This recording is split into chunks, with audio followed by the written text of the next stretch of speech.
welcome to the Swift Half, your weekly session of chat from the UKOCR and adventure running scene.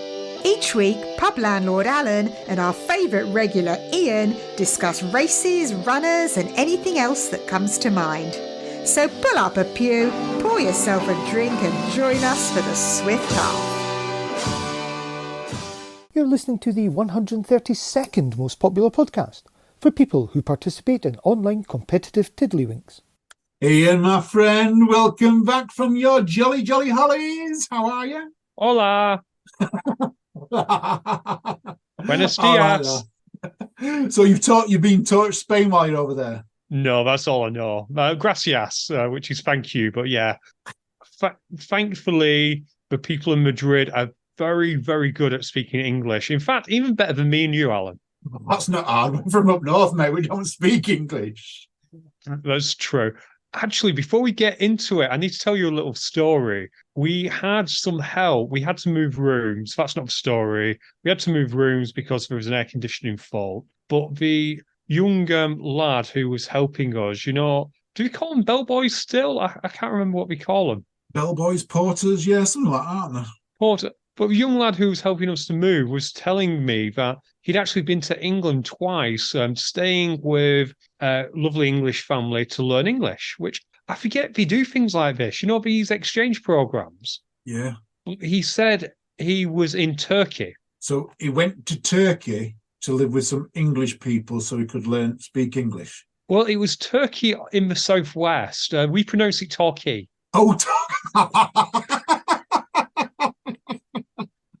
Well, he was telling me, he obviously hadn't learned English there because he was telling me that he couldn't understand the Southwest accent. So I know we've got some friends in the Southwest who actually talk proper, but even they will admit there are certain areas in the Southwest where, you can't understand them. That cider country, isn't it, down there? Yeah, and all that malarkey. Yeah. Have you ever found it weird that people from that area talk very similar to people from Norfolk? Yes, they do. And they're at opposite ends of the country. Yeah, it's bizarre, isn't it? How did that happen? Oh, that's crazy. Wonder it might have been a belt all the way across. It might have been a belt of people just all the way across, just walk from one end to others and just talk that language. We need to ask our expert. Lister, get in contact, because I know you kind of live around that area. And if you've got an answer for why people from the Southwest and people from Norfolk talk the same, let us know. Well, we'll mention it next week. I like that. Why do they talk the same? Before we come into Spain and everything else, what are you drinking? I'm on a AF, but I'm on one of my favourite AFs. I'm on a AF Hazy J. Oh, wow. Look at you. And the alcohol-free midweek. Hazy J, we've had that one before? I think we've had it a few times. It might have been the first one I had. Although it's had a name change, because I think the first time I drank it, it was Hazy AF, and now it is alcohol-free Hazy Jane. Brewdog have rebranded it. They've just put the Jane on the end. That's because Hazy Jane is a good pint. I like Hazy Jane when I go out to have a drink sometimes. One time in London, I actually had the entire Hazy Jane family. You know, at Brewdog, you can get the little flights of around about 1/3 of a pint. Yeah. Well, in this particular one, I think it was 7 Dials, which is near Leicester Square. They had on tap Hazy AF, Hazy Jane, Double Hazy, and Triple Hazy. So I got all 4. Oh, wow. That's amazing. I like that. So Triple Hazy blows your head off. I've had the double. I wouldn't want to try the triple. What, about 9%? Believe so. I have no idea. I can't remember. It's only because I kept the little card, but I remember I had all 4 of them. Wow, that's amazing. Maybe when I go to Brewdog, I might try and go for all 4. But I'm going teetotal for a while, Ian. I heard a rumour. So what are you on today? Coffee. I'm actually on a cup of coffee. Coffee, and it's not a secret to the listeners that we call this at night. At midnight, Alan. Coffee at midnight. I do drink a lot of coffee throughout the day. So it's the first thing I do when I get up. And I've actually just been speaking to Matt Roberts. So before we came and talk to you, I've just recorded with Matt Roberts about fasting. And I mentioned that I have a craving for coffee. And I thought it was potentially bad for me. And he says, not really. It's not breaking a fast, and it is helping your body keep going. but people have got to listen to that podcast for them to understand it all. But I was worried that coffee wasn't. I was drinking too much. But yeah, I drink coffee all day. I bet I have about 15 to 20 cups of coffee a day. If you ever detox off caffeine, your hangover is going to really, really hurt. Yeah, isn't it? It's just at work. Someone always is going to like make a cup of coffee, and it's like, "Do you want a cup of coffee?" Yeah, I'll have a cup of coffee. Do you want a cup of coffee? Yeah, and it's like, and I'm right next to the canteen door, and my desk is right next to the canteen door, so everyone who goes in says it to me. I found this out. As you know, I don't really drink hot drinks. It's just something I've never got into other than hot chocolate. I can't really drink hot chocolate at work. But I wasn't feeling well before going to Spain, so I was drinking some Lemsip, and I figured it out. You guys waste 3 to 4 minutes out of working hours by making yourself a brew. So that's 15 cups in a day. That's 45 minutes a day I'm wasting. Well, you're probably not making them all, but yeah, when you go and make a brew, it takes forever, doesn't it? Oh, it does. Yeah, it does. And the one that ours is not so bad at our place because we've got one of these boilers on the wall, it's constantly hot water, it's clean everything else. But I remember when I used to work before, it was a kettle, and you used to press the kettle, and you could wait like if you filled it up, because no one just fills it up just for enough for like 1.5 cups of coffee, to make 1 cup. You fill it to the top, and when you fill it to the top, it takes like 3 times as long. Have I ever told you the story of my first ever job with cups of coffee? You might have, but thinking about it, Alan, we're over 120 shows in. There's a good chance that it'll be new to quite a few people. My first ever job, I took a Saturday job in a sports shop, Don Valley Sports it was called.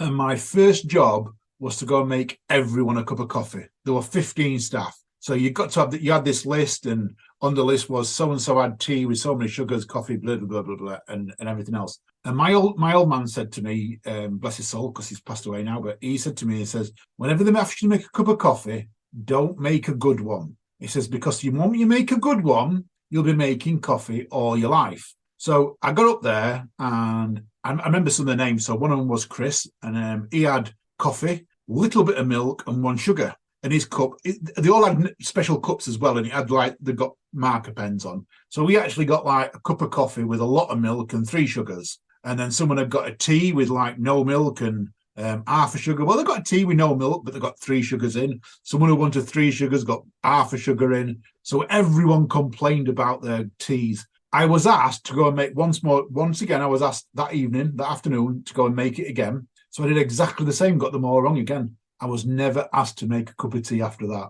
So yeah, the first one, it was like, go and try again, see if you can get it right this time. I went to tried again, didn't get it right.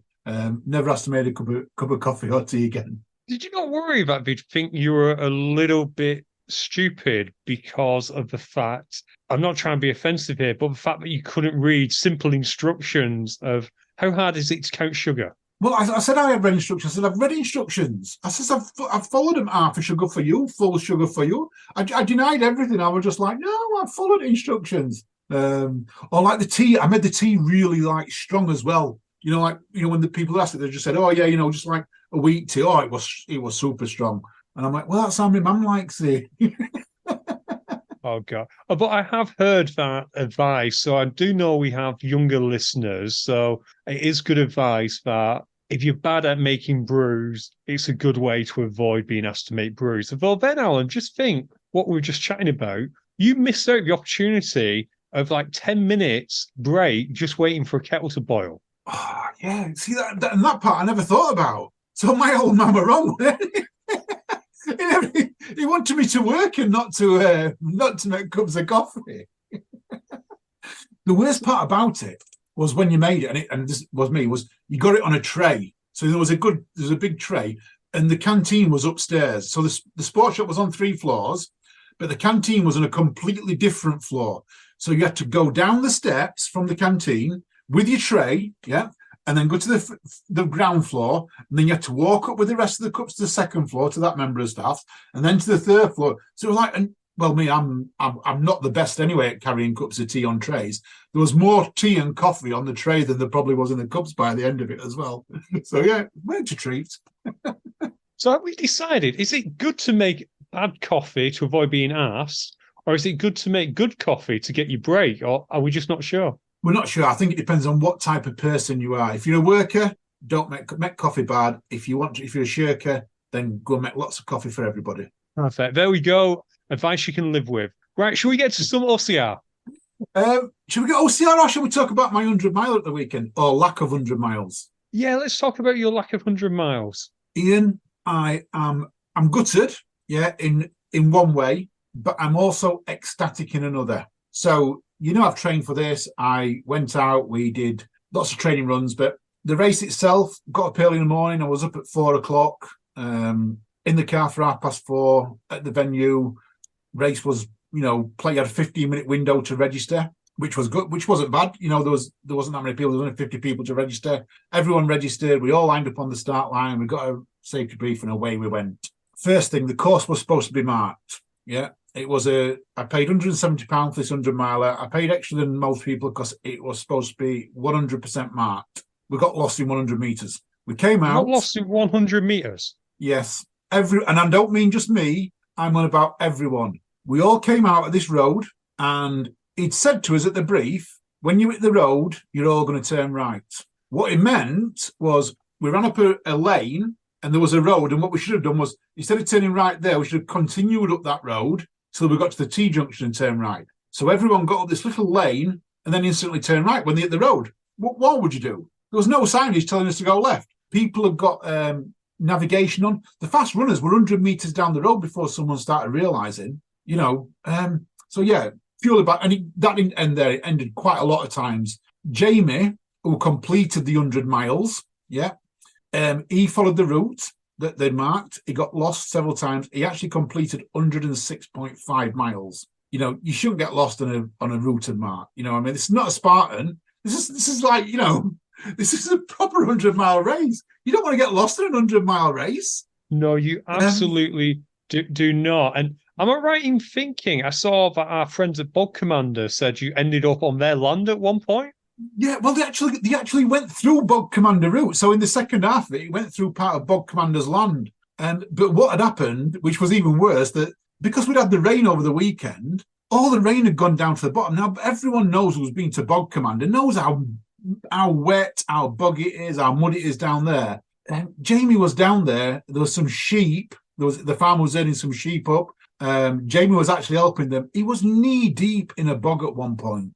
And this is on course. This is not off course. This is actually on course. How can you do 100 mile and be knee deep in a bog? Beggars belief. Have we actually asked our friends Bog Commander to use their land? Do we know this? It's a public right of way, so it is a public right of way that they went through. Bog Commander owned the farm, but there are footpaths down there. I think it's the Monisham Trail, I want to call it, or Mosham Trail or something like that. So no controversy there, but they really, really should have recce'd that route. Without a doubt. But they said they'd reckoned it the day before. But no. For me, Ian, I got 50 miles, and I'll tell you why I got 50 miles. The first 50 miles were beautiful. Lots of elevation. I think 2,500 meters of elevation the first 50 miles. We went up more hills, Mantor, Lucille, Backtor. We went up Winhill, directly up Winhill, which was a new route. I'd never been up Winhill, which was a killer. It probably took it out of you. We went up through Castleton, up the dale at the back of the Castleton, which was a nightmare because it's big, massive rocks, the size of footballs, and you're just constantly walking them for about a kilometre. Really took my feet some hammer, but I felt all right. I got into checkpoint 4. My feet felt good. I felt good.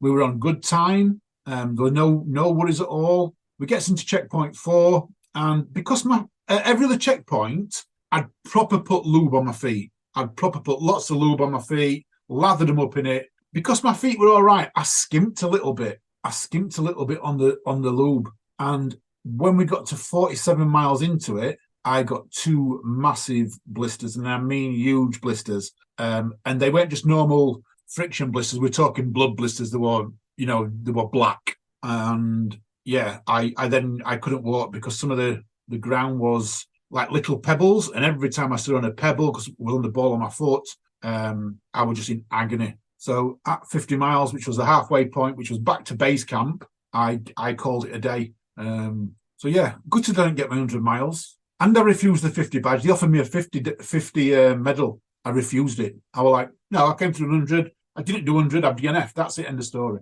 Because I've had like 101 cut in two. Now that I probably would have accepted. So the belt buckle and maybe like cut into two. But yeah, no, they offered me a 50-mile badge. Apparently, if you dropped out at 50, you got a 50-mile badge, a 50-mile medal. And I went, no, I says I don't want one. I DNF'd. I was a bit like throwing my teddy out of the window, if you like. I was gutted I'd not done it. It was the right decision for me to pull out. I know I wouldn't have got it. I was doing maths in my head. So from about mile 45 mile 46 when the blisters started, I was doing maths in my head. Okay, so what pace am I running now? I'm doing like a mile in like 25, 26 minutes. I can't run. I can only walk now. So what point will that take me before I get timed out at a checkpoint? And I quickly calculated in my head that I wasn't going to get past checkpoint 7, or I may have got to checkpoint 8 with a bit of luck and a tailwind behind me, but I wasn't going to definitely not going to get past checkpoint 8. So I decided it was take the Valor. There's no whether I quit at 80 or quit at 50. The only thing I was going to do was damage my feet even more. So 50 miles is what I quit, but I got everything right in. Everything was right. Nutrition, training. I feel absolutely fine. I've got no DOMs. I've got no aches, no pains. So yeah, next, bring on the next 100. Anyone know what's going off? Preferably November, December. November, December, 100-miler. That won't be fun. What is fun though? What is fun? They're all different people's idea of fun. Yeah. It's true. Of what I was thinking the other day, I reckon we'll get some bad snow this year because it's been about 3 to 4 to 5 years since we've had proper claws for M62 snow. I love snow. I love going up on the mountains and snow. So I really, really hope we do get some snow.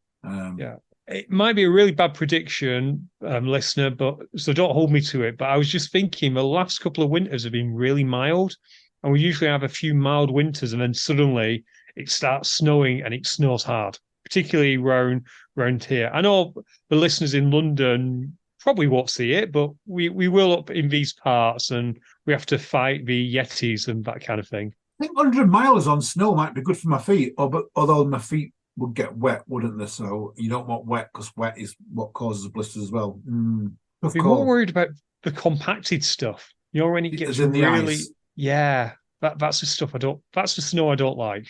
I've got a complaint about Innovates though. My Innovates they didn't shrink, but the heel's worn away. So I've literally done 3 training runs in my Innovate 280s. I've done 3 20-mile training runs and I've ran 50 miles in them. So 110 miles and the right heel has worn away. Don't they have some kind of special deal where if you send them to them, they'll send them you back?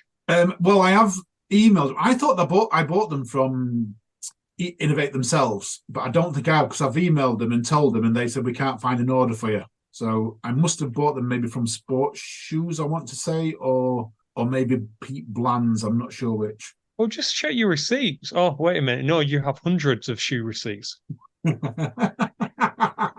Yes, I do.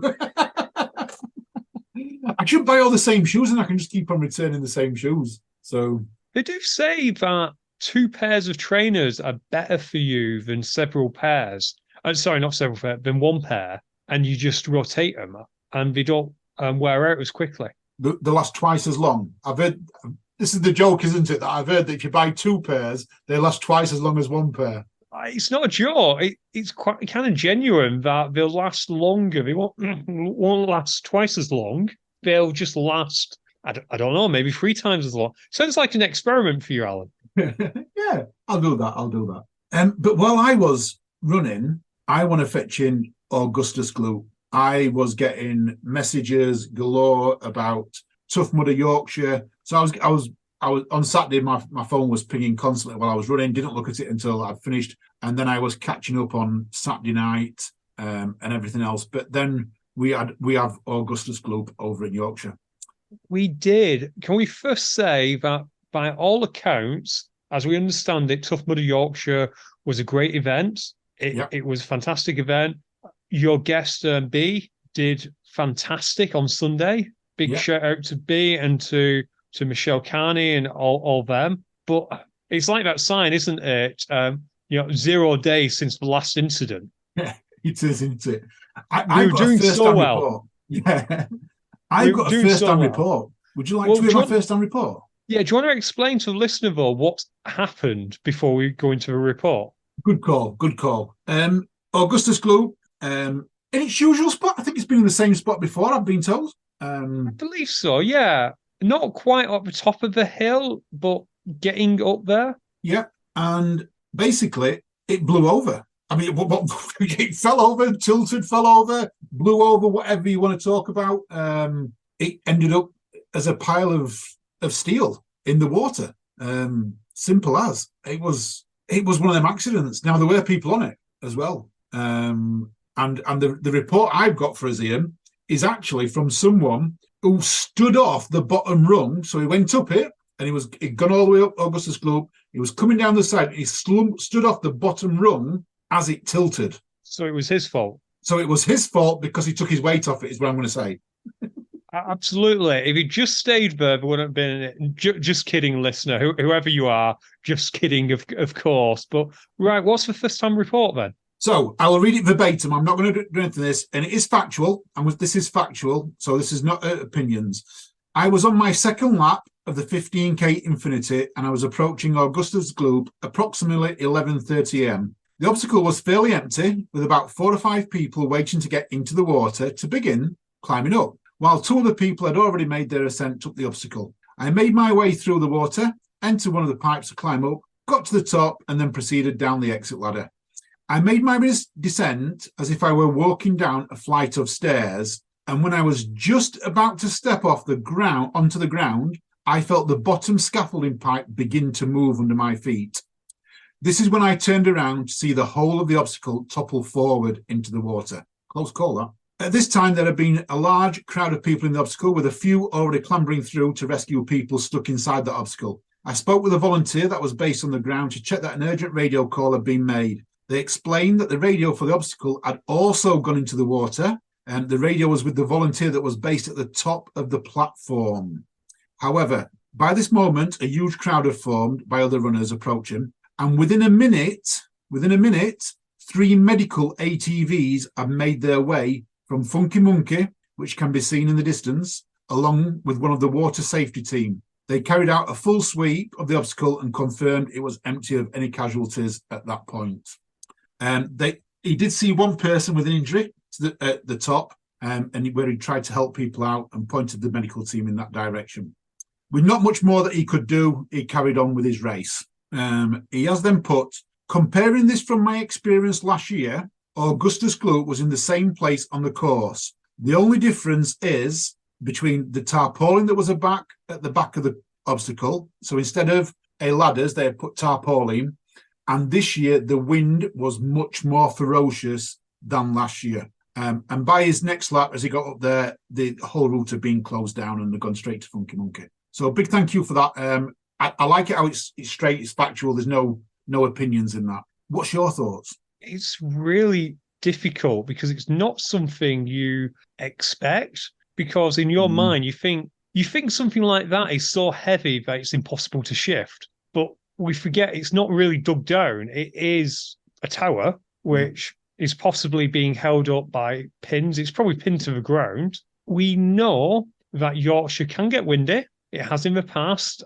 I've once done a volunteer shift pre-event where we put up a load of scrim, and the very next day, all of it had been blown off, and that was at ground level. So we are aware. Wow. You kind of wonder what the point of a tarpaulin was. As I understand it, Alan, they were using the cargo net for the first time. Yeah, so in America, they use a cargo net as opposed to ladders. And in the States, the obstacles I've done, they actually put a sheet of wood behind the cargo net. And I guess this is to maybe get the water to bounce back at people. I don't know. But in Yorkshire, they use tarpaulin. Yeah, the only thing I can imagine is perhaps it's similar to the idea with Mudder Horn, whereby you've got the loose netting there so that people can't get caught. Yeah. Or like you say, maybe it is a case of just making sure the water stays in one place and doesn't disappear. But saying that, they usually, when they have the ladders, they don't have anything behind it. So I'm not completely sure on that. I'm not sure about the tarp.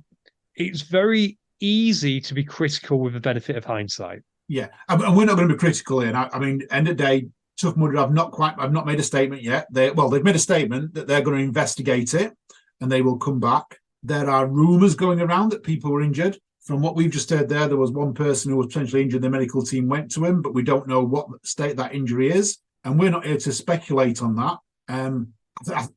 Augustus Gloop is a great obstacle. I love Augustus Gloop. I think it's one of the best obstacles. I think it's just a shame that it's happened this week. And I hope if anyone was injured, they recover quickly, shall we say. And I hope anyone who was on the obstacle who maybe wasn't injured but was impacted, I hope they get the support, because it must have been terrifying, Alan. I got the same pings that you did, but of course I was over somewhere, so I wasn't really paying attention. I thought that it went over onto the ground. I didn't realize it went into water. If you were climbing up at that point and you ended up in that water with something in front of you, that would have been terrifying. Yeah, I mean, we must be talking several tons of scaffolding used, up there. We're not talking a little obstacle here. We're talking several tons of scaffolding to be used. Falling down into water, it's going to be terrifying. If even the volunteer that was at the top, we know the radio fell into the water. The volunteer that was at the top, that's a 5-meter drop. It's scary. And I will say, though, from what we understand, Alan, and correct me if you've heard different, the good news, as good as it possibly could be, is that it was put together great in that it didn't fall apart. Yeah, because that would have been even worse if it had fallen apart and you had got loose scaffolding, poles flying around. I know how heavy a scaffolding pole is. I know how everyone is. I've worked with scaffolding. I know how every one of those things is. You drop one of them onto you could have some serious, just one. So as it fell, there would have been gaps, where people potentially could have missed the because it would have fallen into the pipes, wouldn't it? The pipes would have fallen onto the pipes, and that's going to leave you a little bit of gap before the steel. If the steel had fallen, gone. I was going to say, yeah, but you'd have been trapped between the pipes and you climbing up. Yes, but if those posts, if those steel posts had come loose, you could have been crushed inside them pipes. So for it to stand together and hold together, scary, absolutely scary. But if the scaffolding had fallen apart, I think there would have been some very, very serious injuries. No, and the other aspect would have been you still have the tarpaulin, so it would have been scary to have something effectively over your face as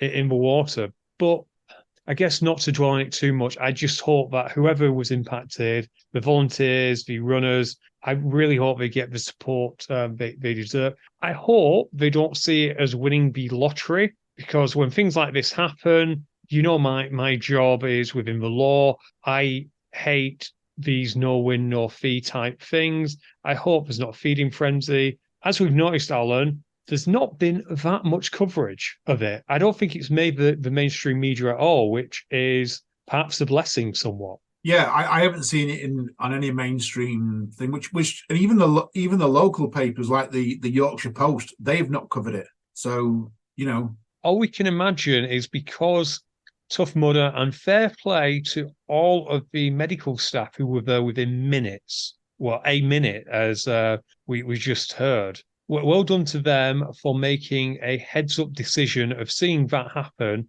getting on your radio and getting down there. Yeah, I have someone who was volunteering on Funky Monkey, where the team ran from. They said they heard it go over. They heard it go over, and literally within seconds, the whole medical crew and the water crew were on their ATVs up there. It was like literally happened, they were up.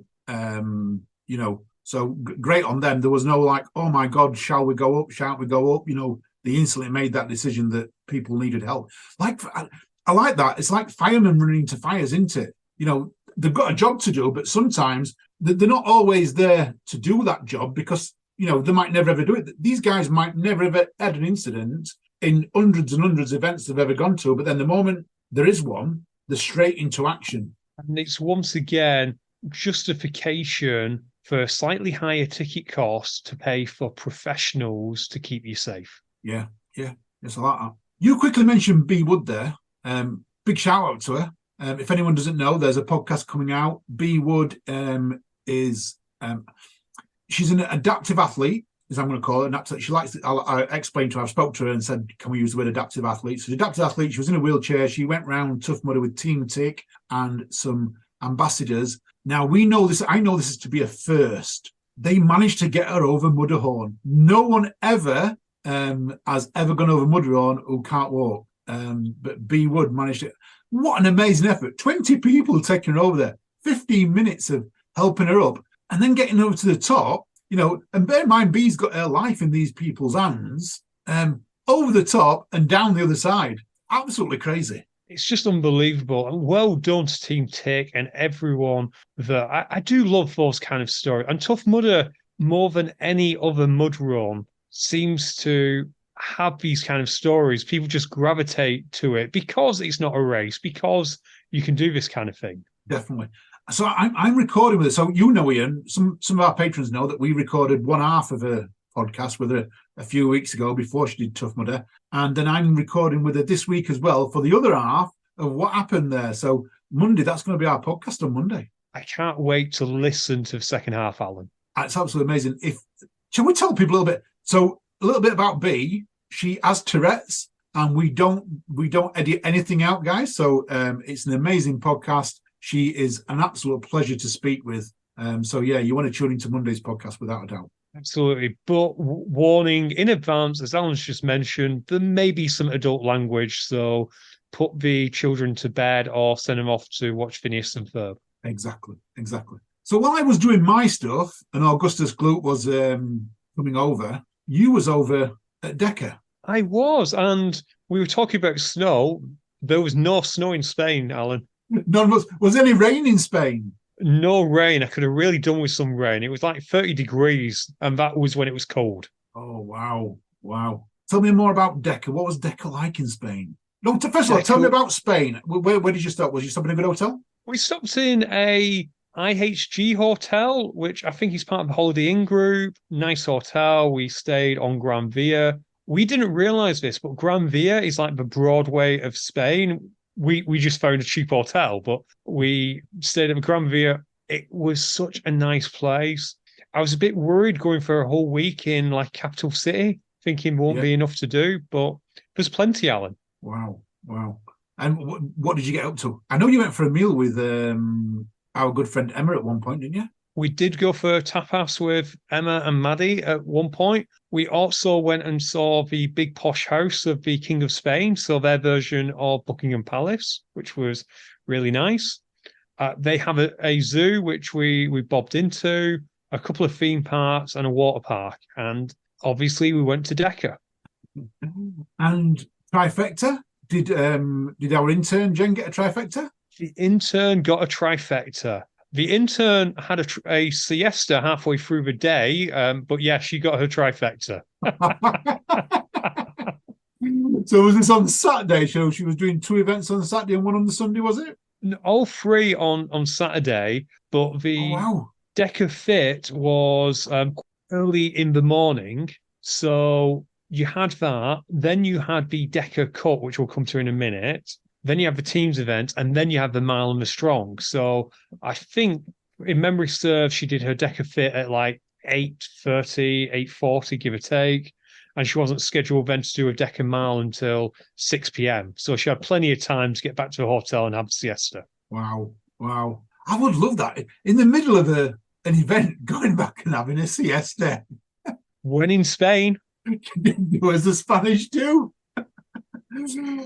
So tell us about the events. Well, the event was held in I'll get this wrong, the Visnik Centre. I've probably said that completely wrong, which is similar, Alan, to the O2 or to the Manchester Evening News Arena or the Hallam FM Arena, I believe, closer to you.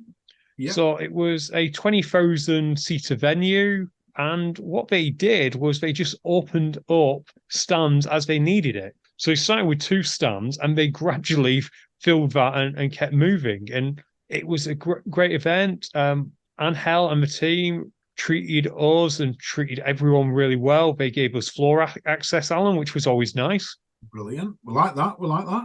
And we basically were allowed to, provided we kept out of the way of the athletes, which we always do. We're very conscientious. We could go wherever we did. And it, as you know, it was a Deca Cup, which was Spain versus Europe. Yeah. Some good friends of ours were on Team Europe. So, for example, you had Jay Fitch, you had Viola Oberlander, we had Jessie Betts. I'm obviously going to forget people. We had Leah Smith as well, amongst others. And it was really fun. The way they ran it was they did a Deca Fit, so a male and female elite. Yeah. And also a Deca team, so a co-ed team. So Jay went with Viola. Graham Halliday, was one of the ones I forgot, he went with Jezebel. And Alan, the level of competition, as you know, we did a live stream. Unfortunately, the singles live stream, Alan, got taken out because Instagram gets upset with copyrighted music. Right. And there was copyrighted music in the arena, so it kept kicking me off at Instagram. Oh, that's not good. But I worked it out for the team event. I put a pair of headphones on and I commentated poorly, I will add, commentated all the way through. And because Instagram couldn't hear any music, it just let us go the way through, and it's still on our IG now. Oh, mate, that's amazing. Look at that. We work around. The workaround. I like it. Do you want some results, by the way? Give me some results. I'm gagging to know some results. Okay, let's go first. Should we go with the elite race? Yeah. In the elite race, we'll do ladies first. We always do ladies. In first place, Michaela Norman of Team Europe, time 34:07. Viola Oberlander was in second place with 36:19. And Jezebel Kremer of France was 37:32 in third place. For the men, we had Alfonso in first place with time 32:14. We then had, I'm going to get this wrong, but Aitor Lizarazu. See, we went almost 20 episodes without me messing up a name. But anyway, he was in second place with time 33:16. And then with time 33:21, this was how close it was, we had Pau Nascenta. So well done to all them. Should we move on to the teams event, Alan? Yeah, give me some team results. In the teams, in the quad division, these were all in the Deca Cup. Although people from other divisions could, if they got a better time, could have won, the Deca Cup had the best of the best, so it's probably obvious that they were going to snatch the podium. First place, our good friend Jay Fit and Viola. Second place, Petra Velatrainer. Sorry, Petra. It's a shame she's a friend of the show and I'm mucked up her surname. And again, Pau, they were in second place. That was a really close battle, Alan. It was neck and neck all the way. Pau has got wheels on him and he was sprinting and catching Jay up on most of the runs. And then Viola would boss the workout station and they'd go cat and mouse. And in third place, we had Graham Halliday and Jezebel Kremer by less than a second. Them and fourth place crashed through. So watch back on the video and see at the end, I don't even know who's in third place. Oh, wow. That close. That close. In men's doubles, I'll do men's first because it's a little harder to know who it was. Christian and Fernandez from Spain were first place in the men's. Then Ander Alberti and partner were in second place, and then Victor Torja and partner. Unfortunately, the Deca results only gives one name. So if I don't know, I don't know. So apologies to all the Spaniards. Should I do the ladies? With the ladies. In first place, we know these ladies. It was Talia Britton and Aileen McCann of Team MyZone. Yeah, wow. You've had them on the podcast. We have had Aileen on the podcast. In second place, we had Ellie and 1 second, Alan. I clicked off it for a second, but we had Ellie and we had Catriona McDonald of Team Forders. And then we had her Instagram name is Beast Portella. I want to say it's a B Portella, but it might be Beast Portella and Queen Immaculada. You've just butchered that one. I really, really have. But there was an issue, Alan, with the ladies' results. That's kind of why I left it till late. Right. What was the issue? Well, the whole award ceremony took some time to get going. It was scheduled for 6 o'clock.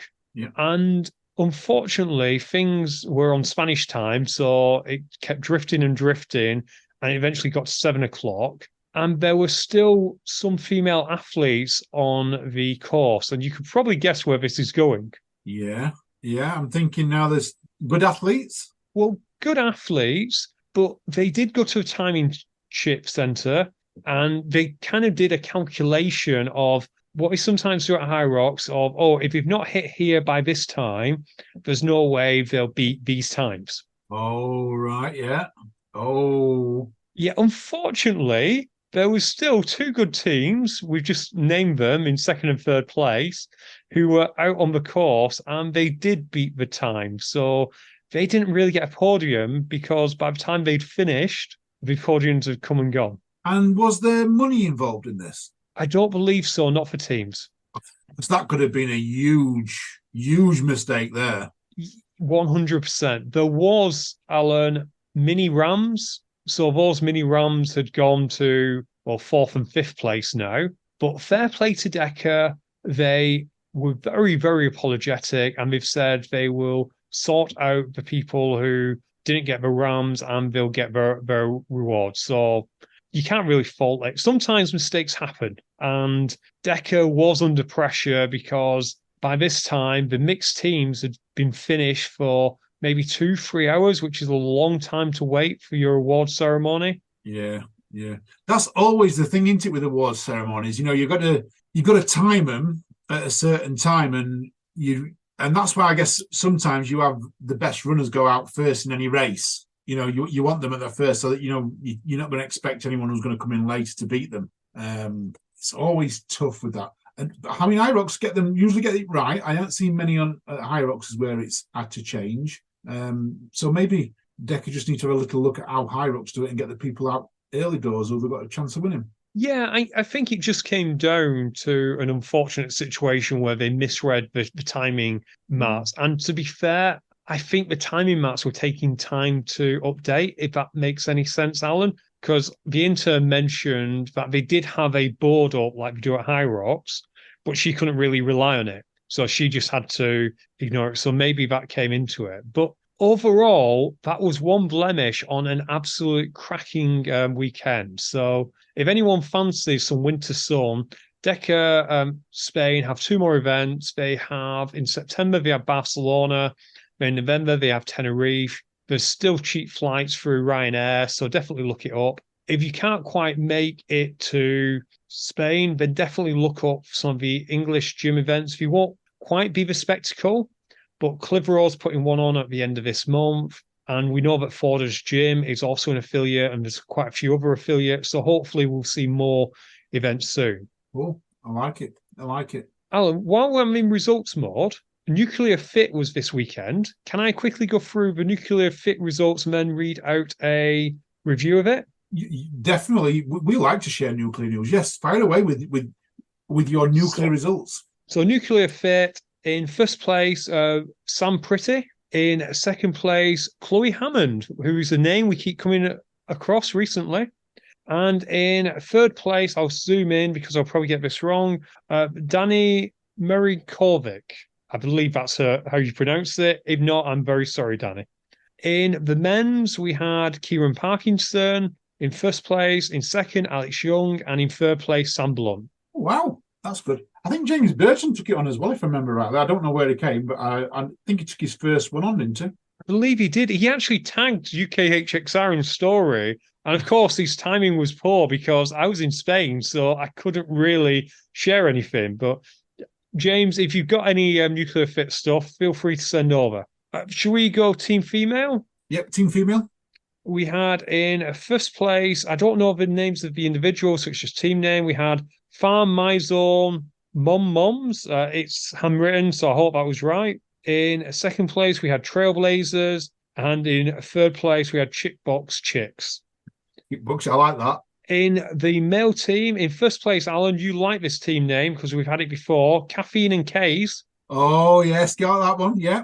Did they win the And we last actually, one? I don't know if they won the last one, but we definitely know that they did well in the last one. They were in core, if you remember, as well. Yes, that's right. And we know these. These are our good friend, 1 second, Mark Twig and Pete. So well done to Mark Twig and Pete for, I don't have a surname for Pete, but I'm sure he won't. Yeah, Does it it's need a Pete. surname? It's just Pete. Just Pete. Just Pete. In second place, you'll love this name in the male, Worries Over Mudville. And in third place, Team Wrinkly Nuts. Oh, there's much more fun names in like fitness racing than there are in obstacle course racing. Absolutely. Team Mix, Nuclear Fit Team Mixed won by a good margin. We then had, I can't really read that, I think it was Cladam and then Heath Rocks in that was second and third. And I'll quickly now go on to a review that we got from our good friend Katie Twig. Oh, Katie's sending us rules in Loughton. Come on, Katie. What's she saying? What's she saying this time? Okay, price, excellent value for money. Venue, Nuclear is always good. Plenty of free parking, easy to get to, lots of space. Event, registration a breeze with clear, concise instructions. We like this. Yeah. Event Village was well positioned with nice vendors, coffee and gym bar, Alan. Oh, a gym bar. Yeah. Nuclear gear and food. The race start times ran really smoothly. Small waves with mixed people in them. So I'm guessing it wasn't just waves of all males, all females. You just did it. Quirky start, which I'll leave for people who experience when they sign up. That's fine. Run course was 3 switchbacks, which was on a stubble field and on a slight gradient, which made for a spicy run. Always great. She absolutely loved the stations. Think they've got it perfect for all abilities to be able to participate and enjoy it no matter what the weather. That's good, seeing it is an indoors one. The only slight blemish was not as many people there as we thought, so the atmosphere was slightly lacking compared to perhaps the regular nuclear event. But people who were there were really great, really friendly and supportive. Marshall's judges were awesome, really buzzing. 3 photos as well, which are really great quality. It sounds like a success, Alan. It does. I mean, the numbers probably won't, but this is the second event, second one they've done into it. So, we've got time to build. We've got time to build. Don't forget, the second ever High Rocks had, 700-ish people in London. And then it gradually built from there. These things take time. And if you're interested, Nuclear Fit is, I think, the 1st of October is their next event, Alan. Oh, wow. So we're not too far away then. We're only a few months away from that. We're only a few months, so definitely get on it and try and beat some of the awesome times that were put down. Alan, what's next in the notes? Well, what's next in the notes is we've got a guesting with us today. So I'm going to bring him in. Mike Nolan, welcome to the pub. How are you? Not too bad, lads. How are you? We're very, very good. A lot of Spartan news this week. Wanted to grab you on, get you on, talk a bit of Spartan with you. Oh, lots and lots and lots of conspiracies, lots of yeah. Where do we go? Where do we start? Before we do, yeah, because me and Ian, we're drinking. What are you drinking? Well, I've been in meetings all day and stuff. I'm just on, but I needed to let my hair down, so I'm on a bit of a spice rum and ginger. Oh, what type of spice rum? What kind? You got a brand? I think this one is, I can't remember. Might be Dead Man's Finger. Oh, nice bit of Dead Man's Finger. They do lots of different flavours, I think, don't they? Yeah. I don't venture into the. I have done rum. I've done Kraken in the past, which is lovely. But I won't say it's my favourite drink, but I also won't refuse it if it gets offered. Yeah, but you don't refuse Jaeger if it's offered either. Does anyone refuse Jaeger if it's offered? Providing there's no bomb, I'll have Jaeger. I don't mind it without. So, Alan, can I start the Spartan news? You can start the Spartan news. Because this week was when Spartan went all Dad's Army. Yeah, all Dad's Army allies. For those of you who don't know, Spartan produced its own version of the Fallen Madonna with the big boobies. They just plastered a Spartan headband on every one of them. Yeah, they did, and then claimed it was AI. For those of you who don't know, allegedly Spartan asked AI to bring them a modern version of the Mona Lisa. I probably can't describe it and give it justice, but oh, Did I, you I'm did you watch the podcast that Asked Joe? Have you watched we it yet? we parts of it. I'm trying to find the best way to describe. Should I just say people look it up to avoid being cancelled? Yeah, I So think that's basically, the from what Joe said, was that I think it was it the Japanese team or the Chinese team said that we need to get into AI. AI is going to help with this, that, and the other. So they've been training AI there for 6 weeks. And I think one of the first things he tried to do was produce me a picture of a tougher Mona Lisa. And I think the first one was definitely not one to show.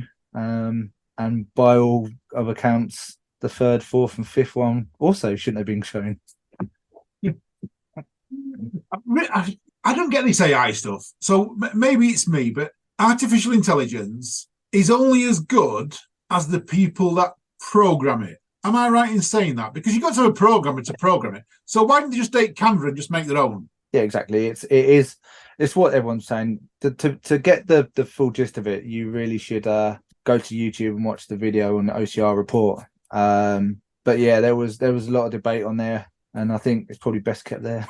I'm sorry, I am going to debate a little bit on it. Like you say, it's a picture that shouldn't really have been shared. I think someone summed it up best that you've had 10 years of Spartan, you have some fantastic women athletes out there. You have all this footage, all these pictures of these women athletes. Why not just pick one and say, here is a modern rendition of the Mona Lisa? I think one of the biggest ones wasn't particularly the Mona Lisa. That was just an example, but it was the Barbie pictures as well with Hockenheim, and those ones. If you've seen those, I think they were the ones that really got people's backs up. Oh, you must have missed the Mona Lisa one because they deleted it fairly quickly. Oh, Yeah, that was I got getting that really one, spicy. but there was like a battle between Spartan and Tough Mudder, and it escalated quite a lot. Yeah, the Barbie and the other thing, yeah, that was just daft. That was Tough Mudder being absolutely daft, and yeah, I've seen a few now. Brands are trying to be clever with their social media. Alton Towers is doing this too. It's like they've all hired. Wait a minute, I've had a brainwave. I've just worked it out. Universities have just kicked out a load of social media managers who have just been hired, presumably, by all these brands. And yeah, it's not working. Show us pictures of races. That's all we want. Yeah, it really is. I don't want to see pictures of artificial intelligence trying to make the Mona Lisa tougher. I want to see runners. I want to see pictures of runners. Show me those. I don't get it. I want to see how tough an event is, not how tough the Mona Lisa is. Right, exactly. And this did escalate into a Ask Joe Anything.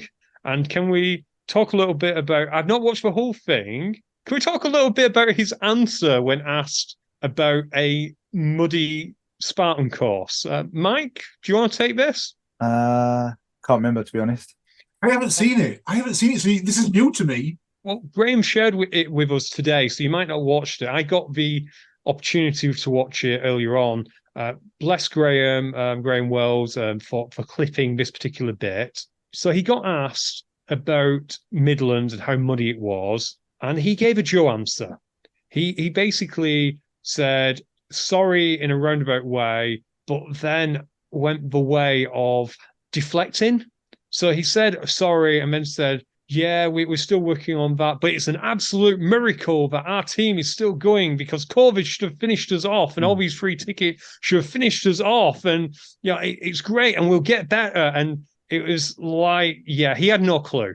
He absolutely had no clue what the answer was, and he gave a stock answer. Later on in the video, they were talking about the Spartan Tough Mudder working separately and stuff, and he did admit there that the UK team have made a bit of a mistake. They're having issues with segregating them, but they're working hard to get back on track. And from what I've seen, I'm working with Spartan as well. It is happening, but it'll take time. As in working together or working as separate entities? I think it's because with working with them and talking to the core team, there's a lot of obstacles that if you look in the remit of Tough Mudder obstacles and the remit of Spartan obstacles, there are some very similar obstacles that could be put on both courses. But some of the obstacles we've not really seen in the UK Spartan wise, because Spartan wise we've kind of had the same obstacles for a few years. There's not been really much of a change. It's kind of we're used to the same old. And what the team are trying to do now is trying to spice it up a little bit, trying to make it different. They're pulling back obstacles that they've not done before and we've not seen for a long time. And we've never had slackline. We had that in the Midlands. There was I brought it up as well. I'm like, well, trench warfare. What was that in for? It's not a Spartan obstacle. And then get shown the rules with tunnels, which is pretty much the same obstacle. It's just something we've not seen, and people don't understand that. And I know that there was plans for badminton to integrate maybe a Tough Mudder obstacle in as well to be different. But that's been canned now. So they've decided not to put Tough Mudder obstacles in because they're keeping the brand separate. Even if it does make things a little bit more interesting, a bit more fun, that's not going to happen. But from my understanding, Spartan racers don't want Tough Mudder obstacles in, do they? Or have I misunderstood that? That's what I'm seeing on social media.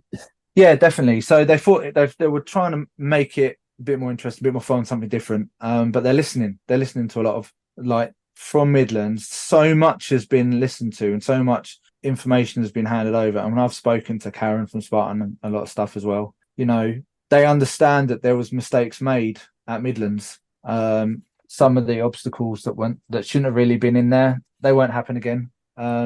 Mud Mile is never going to be as long as it is, and we'll go into that a bit later. And silly obstacles are not going to be in it. They're going to try and they're working on penalties to make them harder, so it's not touch and go.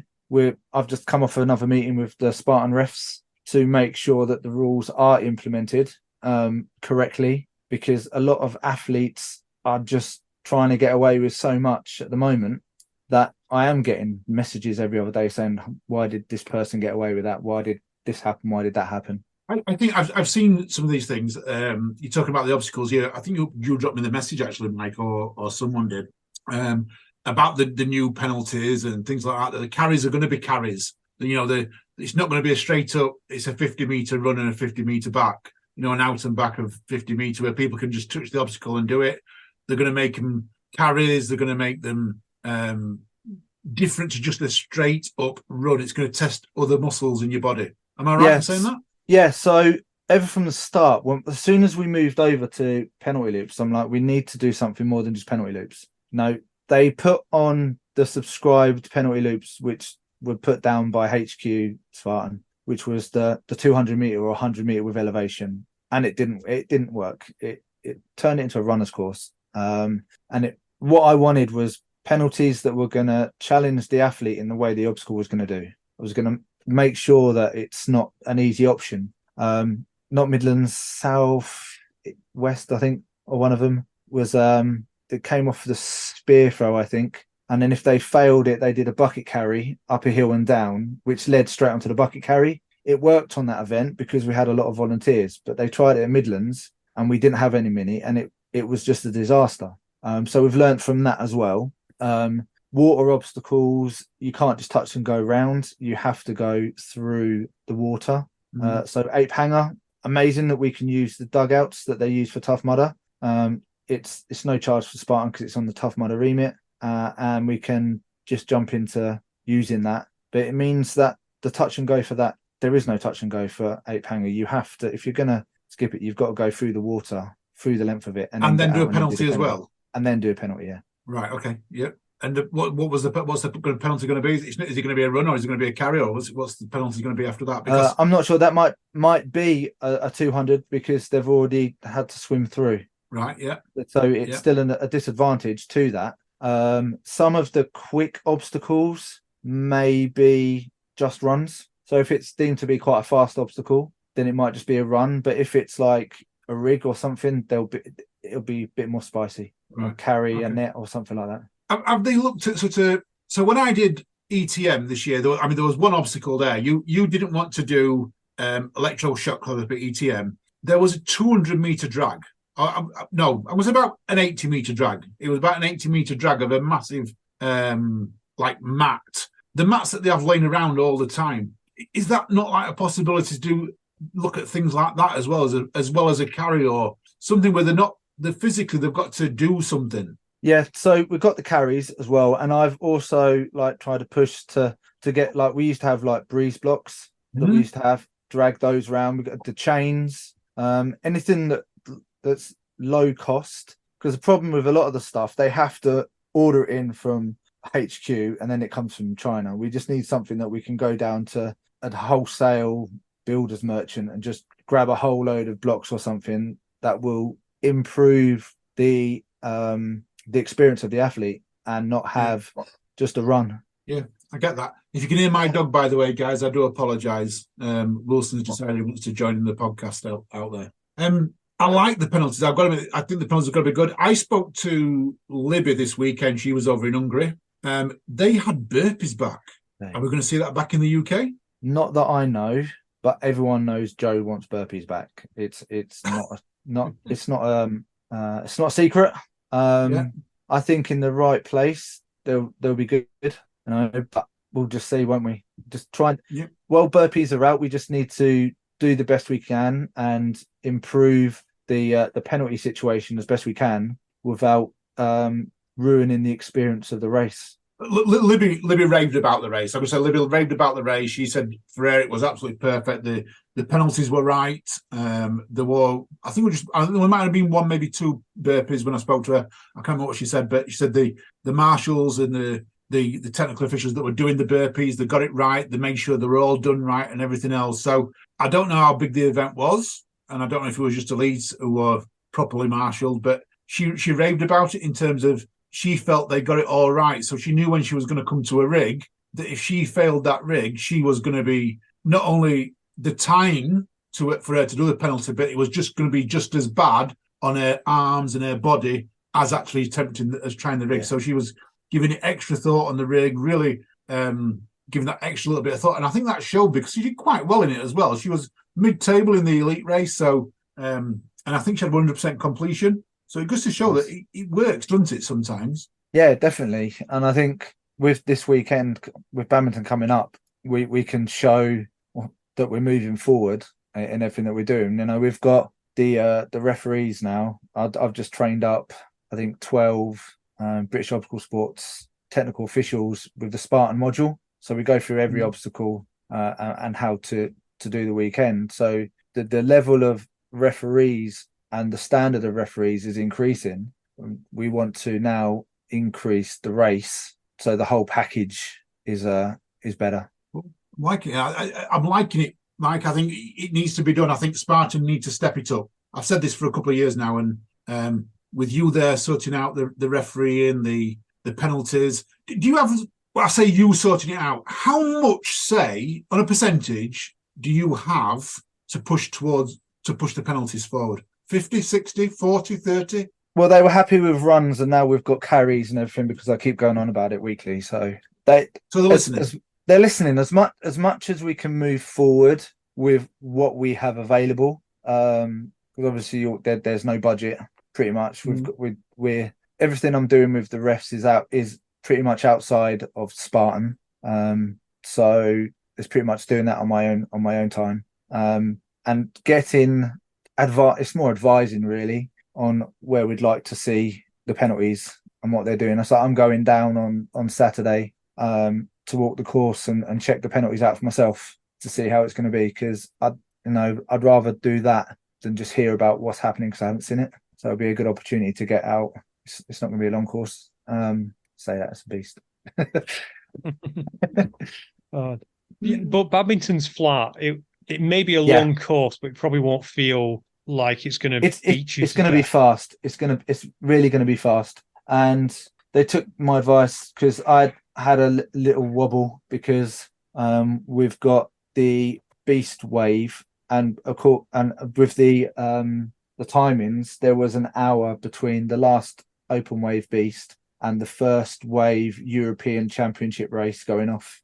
I wasn't too happy about that, because that means that there's potentially going to be hundreds of open waivers on the course when there's European Championship race going on. And I saw the backlash that we had from Midlands when the elite wave came through. So there's now a 2-hour gap, I believe, so we can rearrange volunteers and refs into positions where that they can mediate the racers, so that the elite and age group get priority when they come through on their sprint race. Perfect. Cool. And I'm just going to interrupt this Spartan news, Alan. Big breaking news. Mud Monsters, who we talked about a couple of weeks ago, they've announced their date. Oh, go on in. This is live. I know it's coming out tonight, and I've been looking, but I haven't looked. Go, tell me. 22nd of June, 2024. Now that date rings a bell. No doubt it clashes with every other single OCR. I have no idea, but yeah, 22nd of June, 2024. Tickets will go on sale soon. I wonder if OCR Buddies goes all the way over to June. Let's have a look at whether anything's on the 24th of June already. Wait a minute, did I just... 22nd of June, sorry, 2004. Oh, yeah, of course it does. Guess what's on that weekend? What's on that weekend? Total Warrior. I knew there was something going on. And if Total Warrior's on, then it clashes with something else. Yeah, it's a usually Spartan New weekend. Year. It's No, it's a usually Spartan weekend. Is it a Spartan weekend? I'm sure It's not a been Spartan. announced yet. It was this year, but it's not been announced yet. Okay. Oh, It's not there been should announced be. yet. Where there? Maybe I've been told it. And Isn't that when we've got the championships? yeah, this is what I'm thinking. Spartan I'm races sure. according to OCR Buddy, Spartan Midlands is the week after, Okay. on the 29th. When is Europe's toughest mudder? That'll be be later in the year. Yorkshire. So that'll be Yorkshire Tough Mudder, which will be the 27th of July. But it definitely clashes with Total Warrior. So sadly, there is one clash. I've got in my head that it's the British Champs weekend. I don't know. Well, it's British Champs. Is it at Midlands? I believe it is. Well, I'm fairly sure that. Well, OCR Buddy says it's a week after. Okay. We shall wait and see. Next week, coming next week, we are going to clarify this point. No, absolutely, Alan. Mike, before we wrap up, because we've burned through all our topics, you'll be happy to know, listener, have you anything left on Spartan News? No, just basically what I want every age group and elite athlete to do is go and read the rule book, because we are going to be hot. And I mean hot at badminton. I'm talking, there is no touch and go obstacles. If you read the rule book, an athlete is considered to have attempted the obstacle once both feet have left the starting step, which means you have to hold it, which means you don't touch it and run. Yeah, it's going to be harder. Ape hanger, you are going to get wet, whether if you don't want to go do the obstacle, because you're going to have to swim through, wade through, go around. Rolling mud, go through the obstacle. Don't go around it. It's not going to be as long as it was at Midlands, but you still got to interact with the obstacle. And I'm getting backlash of why people are getting away with it. Mike, I love your optimism. People are not going to read the rule book. They're not going to. But if I'm telling them to read the rule book and they don't, then it's down on them. Once they get penalised, I had with Midlands, they were like, why did people get away with rolling mud? And why did some people get penalised and others didn't? Well, there's a process in there where people can appeal, or if they're not happy with someone, so they can come and see the head ref, me, and then I can look into it. And if I've got evidence, then I can follow that up. I've got a ref on there that can tell me they can get done there. And the fact that I didn't envision to have probably, I wouldn't be lying if I said 35-40% of the age group and elite athletes skirted around that obstacle, which is shocking, absolute shocking. But we have to bring it up from there. We need to move forward. We need to improve our athletes so they don't want to skirt around obstacles or cheat. I agree. Apart from that, it's going to be a good weekend. Oh, that's going to be a good weekend. Before we go in, I've got an apology to make. Go ahead. And it's to you. So, okay. and I'm going to say it's not me. I'm going to say it's on behalf of Martin. because Martin was in your place last week and he forgot to mention High Rocks Relay Championship announcement. Martin, you let Ian down. I've apologised for you. Perfect. But yeah, listener, on the Birmingham event, there is a High Rocks Relay Champs for anyone who happens to be around there. As I understand it, unfortunately, Mike, there's also an event happening that day, There's isn't there? more important event. There's a more important event in the calendar of OCR, and that is the Junior Championships at Swanbourne. So someone else will have to have my trophy. Someone else will have to have Mike's trophy, unfortunately. But yeah, listener, I suspect tickets are selling out as we speak. So if you want to get in on the High Rocks Relay Champs, buy them quick. I think you get a medal, which is cool because it's a championship race. So go and get it. And Alan, I think on that, I'm done. So you got anything else? We got on your podcast next week. I've no clue. One sec. Who are they? I've never heard of them. Yeah, I have no clue. It's a new band. Actually, Alan, it's a special event. It's our 100th episode. On the fitness racing podcast, though, not on this one, because I think we've gone past 100 on it. Yeah. Yeah. Well, unless we've got memory loss. But yeah, fitness racing podcast, 100th episode next Wednesday. I'll have some people on. We'll go with that. Hey. Mike, thank you for joining us. No problems. And listeners, thank you for listening. It's been a pleasure talking. Thank you to Ian again and Mike for joining us.